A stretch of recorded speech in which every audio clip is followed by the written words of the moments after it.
حمد شاکرین والصلاۃ والسلام علی خاتم المرسلین۔ آج ہم ریسپریٹری سسٹم پر بحث کریں گے۔ انگریزی میں اس کو ریسپریٹری سسٹم اور اردو میں یا طبی زبان میں نظام تنفس کہتے ہیں۔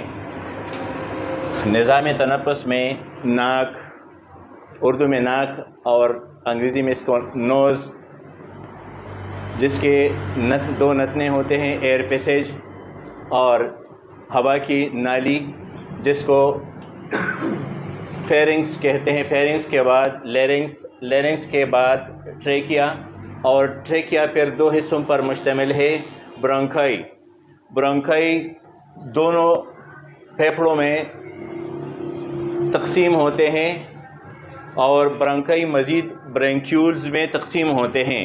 برینکیولز کے سروں پر ایئر بیگ ہوتے ہیں، جس کو ایلویولائی کہتے ہیں۔ جب ہم سانس لیتے ہیں نتنوں کے ذریعے، تو دو نتنوں کے ذریعے نتنوں میں ایئر ہوتے ہیں اور ساتھ تھوڑا سا پانی بھی ہوتے ہیں ہوا کو لوبریکنٹ بنانے کے لیے، اور ایئر کا کام ہوتا ہے ہوا کو صاف کرنا۔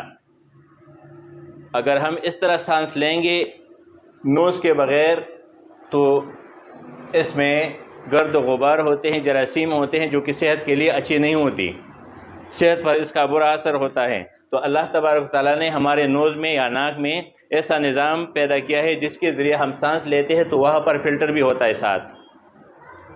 تو ہوا یا ایئر ناک کے ذریعے آ کر فیرنگس میں، یہ فیرنگس ہیں، اور فیرنگس مشتمل ہے، ہوا کا راستہ بھی یہاں پر ہے اور خوراک کا راستہ بھی یہاں پر آتا ہے۔ جب فیرنگس خوراک جب منہ کے ذریعے ہم لیتے ہیں تو فیرنگس پھر بند ہوتا ہے، ہوا کا راستہ پھر بند ہوتا ہے، اور اسوفاگس کے ذریعے پھر خوراک کی نلی میں یا اسوفاگس میں جاتا ہے معدے کے لیے۔ اور جب ہم سانس لیتے ہیں تو فیرنگس کھلا ہوتا ہے، یہاں پر فیرنگس ہوا آ کر فیرنگس سے پھر یہ لیرنگس ہے، لیرنگس آ کر لیرنگس پر جو ہے نا، یہ ساؤنڈ باکس ہیں جس کے ذریعے میں آواز نکالتا ہوں۔ ساؤنڈ باکس کے ذریعے ہم مختلف قسم کی آوازیں نکال سکتے ہیں۔ پھر ساؤنڈ باکس سے نیچے یہ ایئر پائپ ہے، جس کو ایئر پائپ بھی کہتے ہیں، اور اس کا طبی نام ٹریکیا ہے۔ ٹریکیا پر کارٹیلیج ہوتا ہے رنگ ٹائپ، اور یہ کارٹیلیج اس لیے ہوتا ہے تاکہ ہوا کی نالی بند نہ ہو جائے۔ اس کو ہولڈ کرنے کے لیے اگر یہ بند ہو جائے کسی وجہ سے تو سانس رک جائے گا اور انسان مر جائے گا۔ یہ اللہ کا نظام ہے، اللہ نے اس پر کارٹیلیج لگایا ہے تاکہ یہ بند نہ ہو جائے۔ کارٹیلیج ہوا کی نالی پر لگا ہوتا ہے۔ پھر یہ کارٹیلیج یا یہ ٹریکیا دو حصوں میں بٹ جاتا ہے، برونکائی، رائٹ اینڈ لیفٹ برونکائی۔ پھر یہ برونکائی، اس پر بھی کارٹیلیج ہوتا ہے۔ پھر برونکائی سے برونکیولز، اس پر کارٹیلیج نہیں ہوتا اور نرم ہوتا ہے، اور پھر یہ برونکیولز کے سروں پر ایئر بیگ ہوتے ہیں، جس کو ایلویلائی کہتے ہیں۔ ہم سانس لیتے ہیں ناک کے ذریعے، پھر فیرنگس، پھر لیرنگس، پھر ٹریکیا، پھر یہی ہوا برونکائی اور برونکائی سے برونکیولز اور برونکیولز سے ایئر بیگ یا ایلویلائی تک ہوا پہنچ جاتا ہے۔ یہاں تک آئی سمجھ آپ لوگوں کو؟ ابھی یہ ایلویلائی کا میں نے یہ شکل تھوڑا سا بڑا کیا ہوا ہے۔ یہ الویلائی ہے، یہاں پر آکسیجن آتا ہے۔ جب آکسیجن آتا ہے تو یہ ہوا میں آکسیجن کا مقدار، جب ہم سانس لیتے ہیں تو ہوا میں آکسیجن کا مقدار یہ 21% آکسیجن ہوتا ہے، اور اس میں نائٹروجن 79% ہوتا ہے۔ جب ہم سانس لیتے ہیں تو آکسیجن 21%، نائٹروجن 79% اور کاربن 0.04% ہوتا ہے۔ تو جب ہوا یہاں پر پہنچ جاتا ہے ایلویلائی میں، تو ایلویلائی سے یہ آکسیجن